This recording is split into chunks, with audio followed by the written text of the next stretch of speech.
할렐루야. 새로운 하루 또 새로운 한 주가 시작되었습니다. 4월 13일 월요일 새벽 기도회를 시작하도록 하겠습니다. 사도신경으로 우리의 신앙을 고백하시겠습니다. 나는 전능하신 아버지 하나님 천지의 창조주를 믿습니다. 나는 그의 유일하신 아들 우리 주 예수 그리스도를 믿습니다. 그는 성령으로 잉태되어 동정녀 마리아에게서 나시고 본디오 빌라도에게 고난을 받아 십자가에 못 박혀 죽으시고 장사된 지 사흘 만에 죽은 자 가운데서 다시 살아나셨으며 하늘에 오르시어 전능하신 아버지 하나님 우편에 앉아 계시다가 거기로부터 살아있는 자와 죽은 자를 심판하러 오십니다. 나는 성령을 믿으며 거룩한 공교회와 성도의 교제와 죄를 용서받는 것과 몸의 부활과 영생을 믿습니다. 아멘. 찬송가 312장 찬양하시겠습니다. 찬송가 312장입니다. 너 하나님께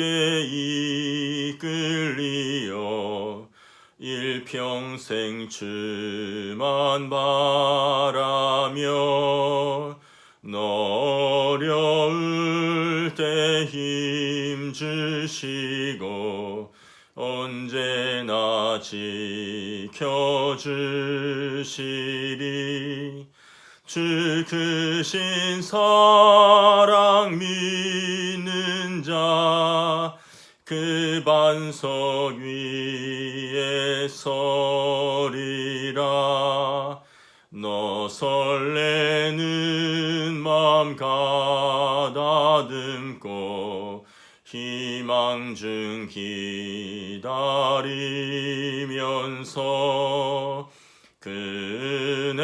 그네로신 주의 뜻과 사랑에 만족하여라. 우리를 불러주신 주 마음에 소원하신다. 주 찬양하고 기도하며 내 본분 힘써 다하라. 주 약속하신 모든 은혜 내게서 이루어지리라. 참되고 의지하는 자 주께서 기억하시리. 아멘. 오늘 우리 주신 하나님 말씀은 구약성경 신명기 5장 1절부터 11절까지 말씀입니다. 생명의 삶 4월호를 순서를 따라갑니다. 구약성경 신명기 5장 1절부터 11절까지입니다. 제가 봉독하도록 하겠습니다. 모세가 온 이스라엘을 불러 그들에게 이르되 이스라엘아 오늘 내가 너희의 귀에 말하는 규례와 법도를 듣고 그것을 배우며 지켜 행하라. 우리 하나님 여호와께서 호렙산에서 우리와 언약을 세우셨나니 이 언약은 여호와께서 우리 조상들과 세우신 것이 아니요 오늘 여기 살아있는 우리 곧 우리와 세우신 것이라. 여호와께서 산 위 불 가운데에서 너희와 대면하여 말씀하시매 그때 너희가 불을 두려워하여 산에 오르지 못하므로 내가 여호와와 너희 중간에 서서 여호와의 말씀을 너희에게 전하였노라. 여호와께서 이르시되 나는 너를 애굽 땅 종 되었던 집에서 인도하여 낸 내 하나님 여호와라. 나 외에는 다른 신들을 내게 두지 말지니라. 너는 자기를 위하여 새긴 우상을 만들지 말고 위로 하늘에 있는 것이나 아래로 땅에 있는 것이나 땅 및 물속에 있는 것에 어떤 형상도 만들지 말며 그것들에게 절하지 말며 그것들을 섬기지 말라. 나 내 하나님 여호와는 질투하는 하나님인즉 나를 미워하는 자의 죄를 갚되 아버지로부터 아들에게로 3, 4대까지 이르게 하리거니와 나를 사랑하고 내 계명을 지키는 자에게는 1000대까지 은혜를 베푸느니라. 너는 내 하나님 여호와의 이름을 망령되이 일컫지 말라. 나 여호와는 내 이름을 망령되이 일컫는 자를 죄 없는 줄로 인정하지 아니하리라. 아멘. 신명기로 다시 돌아왔습니다. 우리 고난 주간에 예수님의 고난에 대해서 한 주간 묵상했고 다시 순서를 따라 신명기로 돌아옵니다. 신명기 5장에 보면 10계명이 다시 나옵니다. 10계명은 출애굽기 20장과 신명기 5장에 걸쳐서 나오는데 오늘 1절 말씀에 보면 온 이스라엘을 불러서 그들에게 이릅니다. 이스라엘아, 오늘 내가 너희의 귀에 말하는 규례와 법도를 듣고 그것을 배우며 지켜 행하라. 이 규례와 법도는 무엇이냐 하면 2절에 우리 하나님 여호와께서 호렙산에서 우리와 언약을 세우신 것이다 라고 말씀을 합니다. 호렙산의 다른 이름은 신의 산입니다. 출애굽기 19장 20장에서 하나님께서 이스라엘과 신의 산에서 언약을 맺으셨습니다. 그래서 이 출애굽기는 신의 산 언약이라고 표현을 하고 신명기는 이제 신명기 언약이라고 표현을 합니다. 신명기가 신이 반복할 신자입니다. 계명을 반복하다. 영어로 Deuteronomy도 Deut가 두 번째라는 뜻입니다. 그렇다고 어떤 첫 번째 계명이 있고 두 번째 언약이 있는 것이 아니라 앞에 신의 산 언약을 반복하는 것입니다. 신의 산 언약은 호렙산 언약이라고도 하는데 출애굽 1세대에게 주신 것입니다. 하나님이 출애굽 1세대와 언약을 맺으신 것이고 신명기 언약은 이제 출애굽 1세대가 광야에서 모두 죽고 모압 평야에서 하나님께서 모세를 통하여 출애굽 2세대와 다시 언약을 맺으시는 것입니다. 그러니까 하나님의 언약을 계승하는 것입니다. 1세대가 하나님과 맺은 언약을 2세대가 계승하는 것이죠. 그런 의미에서 신명기 반복한다라는 의미가 있고 또 두 번째 계명이다라는 그런 이름을 쓸 뿐이지 사실은 출애굽기 19장 20장에 하나님께서 1세대와 맺었던 그 언약을 지금 2세대가 모압 평지에서 약속의 땅 입구에서 반복해서 계승한 것입니다. 같은 언약이고 같은 계명인 것입니다. 모세는 출애굽해서 신명기에서 이제 약속의 땅에 들어가지는 못하지만 그러나 그들을 교육시킬 마지막 책임이 있었습니다. 그래서 이 3절에 보면 그러나 이 언약은 여호와께서 우리 조상들과 세우신 것이 아니요 오늘 여기 살아있는 우리 곧 우리와 세우신 것이라. 그래서 그 시내산 언약 즉 호렙산 언약은 이스라엘 1세대와만 맺은 언약이 아니라는 것입니다. 출애굽 2세대와도 맺은 동일한 언약이고 또한 이것은 이스라엘 백성과만 세운 언약이 아니라 또한 현대를 살아가는 우리와 동일하게 세우신 언약이 되는 것입니다. 4절 5절에 보면 하나님께서 이스라엘과 언약을 맺으시는 그 상황을 잠시 묘사하고 있습니다. 4절 5절에 보면 여호와께서 산 위 불 가운데서 너희와 대면하여 말씀하시매 그때 너희가 불을 두려워하여 산에 오르지 못하므로 내가 여호와와 너희 중간에 서서 여호와의 말씀을 너희에게 전하였노라. 출애굽기 19장에 보면 십계명이 선포되는 동안 시내산 주변은 하나님의 임재로 압도적인 광경으로 장엄한 가운데 하나님께서 자신을 계시하십니다. 출애굽기 19장에 보면 온통 빽빽한 구름과 연기와 번개 그리고 우레소리 천둥으로 가득했습니다. 평생 이러한 경험을 한 적이 없는 이스라엘 백성에게 이 하나님의 임재는 굉장히 두려운 사건이었습니다. 제가 언젠가 서해안 고속도로를 타고 가는데 이 서해안 고속도로가 서해안 바닷가랑 인접해 있잖아요. 얼마나 이 언젠가는 그 안개가 자욱한지 시계가 5m도 안 되는 것 같았습니다. 다시 말하면 자동차를 운전해 가는데 앞차가 겨우 보일까 말까 한 상황이에요. 그래서 비상등을 켜고 아침 안개가 거치기까지, 이거 해무 같아요. 바다에서 올라오는 안개. 이것이 거치기까지 무려 30분 이상을 비상등을 켜고 조심조심 갔는데 그냥 온몸에서 땀이 아주 온몸을 적셨습니다. 내가 앞도 안 보이죠. 뒤에 오는 차가 나를 받으면 어떻게 할까 하는 그런 두려움 가운데, 여러분, 하물며 온 산에 연기가 자욱하고 천둥과 우레가 치면서 땅이 흔들리는 가운데 하나님이 임재하시니까 이스라엘 백성이 얼마나 두려웠겠습니까?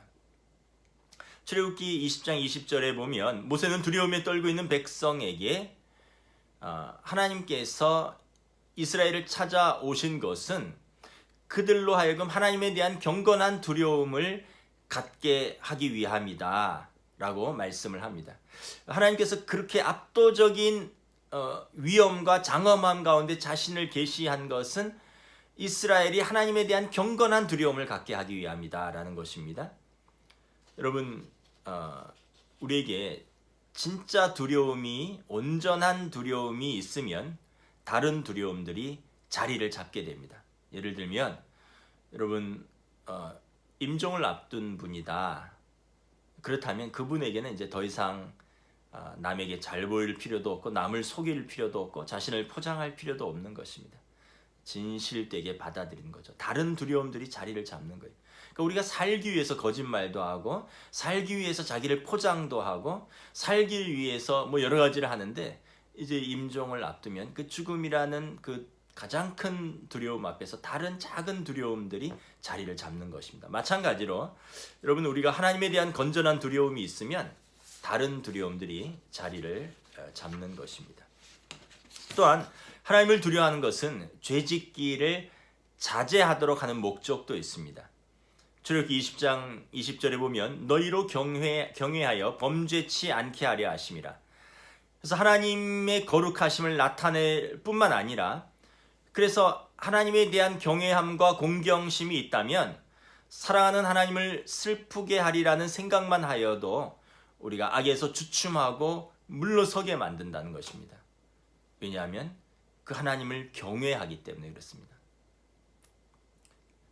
미국의 유명한 그 방송 전도자여 유명한 목사님이 있습니다. 이분이 오래전이죠. 불륜으로 사임을 했습니다. 이제 이분의 이제 회복 기간을 거친 이후에 어떤 분들이 물어보았습니다. 아니, 어떻게 하나님을 사랑하는 사람이 그렇게 부정을 저지를 수 있습니까? 하나님을 사랑하지 않은 것 아닙니까? 그랬더니 그분이 이렇게 대답을 했습니다. 아닙니다. 저는 늘 하나님을 사랑했습니다. 단지 하나님을 두려워하지 않았을 뿐입니다. 그래서 여러분, 출애굽기 20장 20절에 하나님을 경외하여 범죄치 않게 하려 함이라. 하나님을 두려워하여 그들이 죄짓기를 자제하도록 하는 목적도 있다라는 것입니다.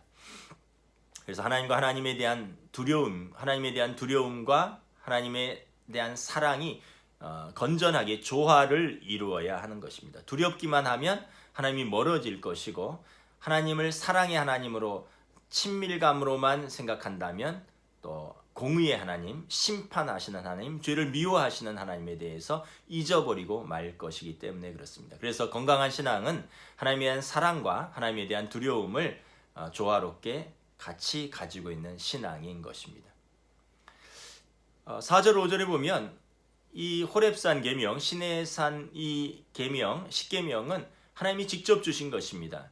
여러분, 모든 사회의 법은 자연 원리와 인간의 양심을 기준으로 해서 인간이 만들어낸 법입니다. 그러므로 대부분 상황윤리적입니다. 상황윤리라는 것은 뭐냐 하면 이쪽 상황에서는 적용될 수 있지만 저쪽 상황에서는 적용이 안 될 수도 있다는 거예요. 다시 말하면 여러분, 미국의 정의와 중국의 정의가 다릅니다. 여러분, 일본의 정치적 정당성과 한국의 정치적 정당성이 다릅니다. 여러분, 조선시대의 윤리와 지금의 윤리가 달라요. 조선시대는 양반과 부자들이 처첩을 둘 수 있었습니다. 그러나 지금은 이것은 법적으로도 도덕적으로도 비난받는 것입니다. 이처럼 상황윤리는 시대에 따라 다르고 장소에 따라 다르게 변하는 것입니다. 그러나 하나님의 계명은 사람이 만들어낸 것이 아니기 때문에 이것은 하나님께서 직접 두 돌판에 새겨서 모세에게 직접 주신 계명입니다. 그러므로 이 십계명은 상황윤리가 아니라 시대와 장소에 따라 변하는 윤리가 아니라 하나님께서 주신 절대윤리입니다. 그러므로 십계명은 완전하고 최종적입니다. 이 말씀에 조금도 보탬이 없이 그대로 주셨고 그대로 지켜야 합니다. 하나님의 말씀은 완전하고 성경 외에 또 다른 계시는 필요 없기 때문에 그렇습니다. 이단의 특징은 뭐냐 하면 성경에 다른 것을 더하거나 성경의 일부를 빼는 것입니다. 그래서 5절에 보면 여호와의 말씀을 너희에게 전하였노라. 하나님께서 직접 내게 주신 것을 내가 너희에게 전하였다라는 것입니다. 자, 이제 7계명부터 11계명은 11절까지는 7절부터 11절까지는 하나님에 대한 1, 2, 3계명입니다. 오늘은 여기에 대해서 잠시 살펴보도록 하겠습니다. 제1계명은 7절입니다. 7절 봉독하겠습니다. 나 외에는 다른 신들을 내게 두지 말지니라.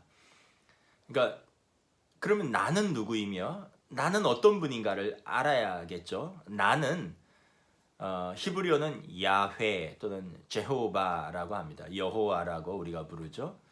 또는 아도나이, 나의 주님, 이런 표현을, 하나님의 이름을 이스라엘 사람들은 감히 부를 수 없어서 너무나 두렵고 떨려서 하나님의 이름을 어떻게 여호와 또는 뭐 야훼, 뭐 제호바 이렇게 부를 수가 없는 거죠. 그래서 아도나이, 나의 주님 이렇게 불렀습니다. 영어로는 God이죠. 한자로는 신입니다. 어떤 초월적인 존재, 초월자를 말하는 거죠. 한글은 우리 개신교는 하나님이고 우리 천주교는 하느님입니다. 천주교는 하늘에 계시다 해서 천주, 하늘에 계신 주인, 하느님, 하늘님이고 우리 개신교는 한 분이신 분 해서 하늘에 계신 한 분이신 분, 그래서 하늘 플러스 님, 하느님인데 그러나 오직 한 분이신 분, 그래서 하나님, 유일하신 하나님, 하늘에 계신 우리 하나님. 신명기 6장 4절에 이스라엘아 들으라 우리 하나님 여호와는 오직 유일한 여호와시니. 그래서 우리 번역이 저는 개인적으로 제일 잘 된 것 같습니다. 영어의 God 하면 어떤 God인지 알 수가 없어요. 한자로 신 해도 뭐 어떤 신들이 워낙 많잖아요. 물론 이제 히브리어나 이렇게 명확하게 제호바 또는 야훼, 아도나이 이렇게 부른다면 모르지만 우리의 언어로 바꿔야 되지 않습니까? 그래서 저는 하나님이 정말 잘 우리 믿음의 조상들이 잘 번역했다라고 생각을 합니다. 그러면 그 하나님은 어떤 분이시냐? 창세기에 보면 세상을 창조하신 하나님이십니다. 세상을 창조하시고 우리에게 이 세상을 다스리라고 맡겨주신 하나님. 그리고 아브라함을 부르시고 언약을 맺으신 좋으신 하나님이십니다. 출애굽기의 하나님은 애굽의 압제에서 이스라엘을 구원하신 하나님이십니다. 자기 백성의 고통 소리를 외면하지 않으시는 구원자 하나님이시죠. 레위기 하나님은 성막과 제사 가운데 자기 백성의 죄를 용서하시고 그 백성의 한가운데 임재하셔서 항상 자비와 긍휼이 넘치는 은혜의 하나님입니다. 자기 백성의 죄를 용서하시는 것입니다. 자기 백성의 진 한중앙에 좌정하셔서 항상 그들과 함께 하시며 자비와 긍휼로 인도하시는 좋으신 하나님이죠. 민수기 하나님은 이스라엘을 광야에서 40년 동안 인도하시는 하나님이십니다. 친히 보호하시고 인도하시는 능력의 하나님이십니다. 신명기 하나님은 출애굽 1세대는 죽고 출애굽 2세대가 이제 약속의 땅에 들어가려고 준비할 때 하나님은 그들의 조상들의 하나님일 뿐만 아니라 그 자손의 하나님도 되시고 그 언약을 기억하시고 지키시는 신실하신 하나님입니다. 우리 아버지 때의 하나님, 우리 때의 하나님, 신실하신 하나님이신 것입니다.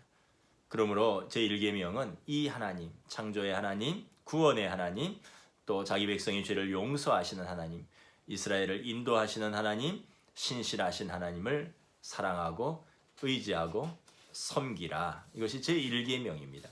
제2계명은 8절부터 9절까지입니다. 제가 봉독하겠습니다. 너는 자기를 위하여 새긴 우상을 만들지 말고 위로 하늘에 있는 것이나 아래로 땅에 있는 것이나 땅 및 물속에 있는 것에 어떤 형상도 만들지 말고 그것들에게 절하지 말며 그것들을 섬기지 말라. 내 하나님 여호와는 질투하는 하나님인즉. 이 계명은 뭡니까? 우상 숭배 금지입니다. 어떤 형태로든지 너를 위해서 우상을 만들지 말고 그것들에게 절하지 말라는 것입니다. 여러분, 우상이라는 것이 어떤 의미가 있습니까? 우상이 한자로 어리석을 우자가 아니라 짝 우자입니다. 그러니까 형상상자죠.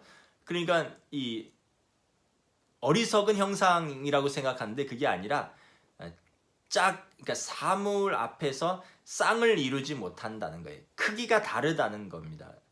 그러니까 우리로 말하면 짝퉁이다 이런 뜻입니다. 그래서 이 우상은 어떤 형상과 크기가 다른, 그러니까 어떤 형상이 원형이 아니라 유사품이다 이런 의미가 있습니다. 한자로.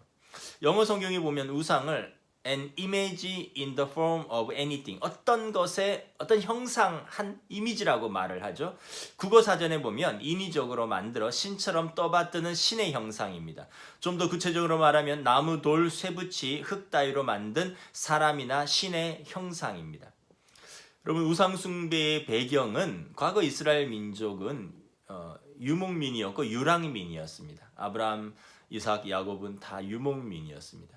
그리고 이제 출애굽 세대는 유랑민이었습니다. 하나님의 인도하심에만 의지를 했습니다. 가나안 족속처럼 정착 생활을 하면서 집을 짓고 농사를 짓고 봄에 씨를 뿌리고 가을에 추수하면서 하늘에서 비가 오나 안 오나를 기다리고 강이 범람하여 그 부유물을 땅에 쏟아놓기를 그런 기원할 필요가 없었습니다. 그냥 광야 40년을 가는 동안에 하나님께서 인도하셨고 아침에는 만나로 또 메추라기로 먹여주셨습니다. 그래서 이스라엘의 이 유랑 생활은 그냥 하나님만 의지하면 되는 생활입니다. 하나님만 섬기면 되는 생활입니다. 그러나 이제 출애굽 2세대가 약속의 땅에 들어가게 되면 이제 하나님께서 너희도 그 땅의 소출을 먹으리라 말씀하셨습니다. 그러니까 너희도 그 땅에서 정착하게 되고 그 땅에서 농사를 짓고 그리고 너희도 그 농경 민족이 되어서 그들의 손으로 뿌리고 일하고 거두어야 되는 것입니다. 이제 만나가 그치고 그 땅의 소산을 먹으라는 것입니다. 하나님께서 도우시겠다는 거죠. 그런데 농사의 경험이 없는 가나안 이스라엘 백성이 불안하죠. 그래서 이미 정착하고 있는 가나안 백성들의 농사의 노하우와 그 과정을 유심히 살펴봅니다. 그랬더니 그들이 바알신과 아세라 신을 섬기는 겁니다. 풍요의 신들을 섬기면서 하늘의 비를 빌고 그리고 땅에 열매 맺도록 비는 것이죠. 그래서 가나안 백성들이 여기에 유혹을 받아서 그들도 가나안 땅의 신들을 섬기게 되는 것입니다. 결국 우상 숭배 이유는 세 가지입니다. 첫째는 두려움입니다. 굶어 죽을까봐 하는 두려움, 가을에 추수하지 못하며 그래서 굶어 죽으면 어떻게 할까 하는 두려움. 둘째는 탐심입니다. 더 많이 거두어서 더 풍요롭게 살고자 하는 마음입니다. 더 많이 저장해서 겨울에도 먹고 내년에도 먹고 내 노후에도 먹고 내 자녀들도 먹을 수 있도록 남겨줘야지. 그러려면 지금 거둘 수 있을 때 많이 거둬야 되는 것입니다. 세 번째는 자기 애착과 자기 만족입니다. 우상에게 자기 욕망을 투사하는 것입니다. 우상을 자기 대상화하여서 이제 그걸 사랑하는 것은 곧 자기를 사랑하는 것입니다. 그리고 그 우상을 통해서 어떻게 보면 신을 만족시키거나 신을 조정하려고 하는 그런 마음들이 있는 것입니다. 인간이 하나님을 그 어떠한 형태의 우상으로 만들어서 표현하는 것은 그 우상을 조각하여 만드는 사람이 그 우상을 조정하려고 하는 그 마음이 있다는 거예요. 그 우상을 만족시키고 그 우상을 길들이고 그 우상을 조정하려는 마음들이 다 포함되어 있는 것입니다. 그래서 하나님께서 어떤 형상이든지 나의 형상을 만들지 말아라. 그리고 형상을 만들어서 절하지 말아라. 말씀하는 것입니다. 세 번째는 하나님의 이름을 망령되이 일컫지 말아라. 제 3계명입니다. 11절 봉독하겠습니다. 너는 내 하나님 여호와 이름을 망령되이 일컫지 말라. 나 여호와는 내 이름을 망령되이 일컫는 자를 죄 없는 줄로 인정하지 아니하리라. 망령되이 일컫지 마라라는 것에는 의미에는 두 가지 표현이 있습니다. 첫째는 하나님의 이름을 모독하지 말라는 것입니다. 여러분, 신성모독은 현대의 아주 안타까운 특징 중에 하나입니다. 서양에서는 많은 욕 가운데 하나님과 예수 그리스도의 이름이 들어갑니다. 한국 사회에서도 반기독교적인 분위기 속에서 하나님의 이름이 계속해서 모욕을 당하고 있습니다. 그래서 성령으로 아니하고는 예수를 주라 고백할 수도 없고 예수를 저주할 수 없다라고 말하는 거죠. 그러니까 성령을 모르는 분들, 성령 받지 아니한 분들, 이런 사람들이 감히 하나님의 이름을 모독하는 것입니다. 그래서 하나님의 이름을 망령되이 하지 말라는 것은 하나님의 능력과 하나님의 임재를 상징하는 그분의 이름을 또한 개인적인 이익을 위해서 오용하거나 거짓되게 사용하지 말라는 것입니다. 하나님의 이름은 경외와 경배의 대상이지 인간들에게 이용당하고 오용당하고 모욕당한 대상이 아니라는 것입니다. 신명기 5장 11절에 나 여호와는 내 이름을 망령되이 일컫는 자를 죄 없는 줄로 인정하지 아니하리라. 여러분, 우리 일상에서 조심해야 되는 말이 있습니다. 함부로 하나님의 뜻을 남용하는 표현들입니다. 예를 들어서 어떤 청년이 어떤 자매가 너무 좋아서 내가 저 사람과 결혼하는 것은 하나님의 뜻이야, 이렇게 함부로 하나님의 뜻을 이야기하면 안 되는 거죠. 신앙생활 오래 하신 우리 권사님들도 이런 말 자주 하죠. 그거 하나님의 뜻이야, 아멘 하고 받아들여. 근데 여러분, 그런 말은 쉽게 하는 것이 아니라는 거죠. 더 신중하게, 더 기도하면서 하나님의 뜻을 말하는 것입니다. 또한 하나님의 이름을 망령되이 일컫지 말라라는 것의 적극적인 표현은, 소극적인 것은 모독하지 말라는 것이고, 적극적인 표현은 그분의 이름을 높이라는 것입니다. 그분의 이름을 높이는 방법은 예배입니다. 이사야서 42장 8절에 나는 여호와니 이는 내 이름이라 나는 내 영광을 다른 자에게 내 찬송을 우상에게 주지 아니하리라. 제가 자주 하는 표현인데 하나님의 명예가 우리에게 달려있는 것입니다. 이 제3계명은 세상을 살아가는 주의 백성들이 그분의 이름에 합당한 삶을 살도록 권고하는 명령인 것입니다. 10절을 읽고 말씀을 정리하겠습니다. 나를 사랑하고 내 계명을 지키는 자에게는 천대까지 은혜를 베푸느니라. 아멘. 하나님께서 이 언약을 우리에게 주신 것입니다. 기도하겠습니다. 하나님께서 신실하셔서 출애굽 1세대와 언약을 맺으셨지만 이제 출애굽 2세대와 다시 언약을 갱신하십니다. 하나님만을 사랑하고 의지하고 경배하라는 것입니다. 너를 위해서 어떤 형태의 피조물의 우상이든지 만들지 말고 그것에 절하지 말라는 것입니다. 피조물들은 너가 다스릴 대상이지 너가 피조물을 섬길 대상이 아니라는 것입니다. 오직 하나님만 섬기는 것입니다. 세 번째는 하나님의 이름을 망령되이 일컫지 않는 것입니다. 소극적으로는 함부로 모독하거나 함부로 하나님의 이름으로 맹세하는 오용과 하나님의 이름을 이용하지 말 것이며, 적극적으로는 그 하나님의 이름을 높이는 것입니다. 경배하는 것입니다. 예배하는 것입니다. 오늘 1, 2, 3계명을 통해서 하나님께서 당신을 사랑하는 자에게 하나님께서 천대까지 복 주시고 은혜를 베푸신다 말씀하셨습니다. 이 시대가 복잡하고 또 다원주의 시대, 상대주의 시대, 상황윤리적인 시대, 참으로 하나님의 법을 우습게 여기는 시대에 살고 있지만 우리들은 하나님의 자녀로서 하나님을 높이고 하나님을 경외하고 하나님을 사랑하고 하나님의 법을 붙들고 살아갈 수 있는 구별된 백성으로 인도하여 주시고, 오늘 하루도 주님 친히 인도하여 주시옵소서. 감사를 드리오며 우리 주 예수 그리스도 이름으로 기도드리옵나이다. 아멘. 하늘에 계신 우리 아버지 이름을 거룩하게 하시며 아버지의 나라가 오게 하시며 아버지의 뜻이 하늘에서와 같이 땅에서도 이루어지게 하소서. 오늘 우리에게 일용할 양식을 주시고 우리가 우리에게 잘못한 사람을 용서하여 준 것 같이 우리 죄를 용서하여 주시고 우리를 시험에 빠지지 않게 하시고 악에서 구하소서. 나라와 권능과 영광이 영원히 아버지의 것입니다. 아멘. 감사합니다. 내일 뵙도록 하겠습니다.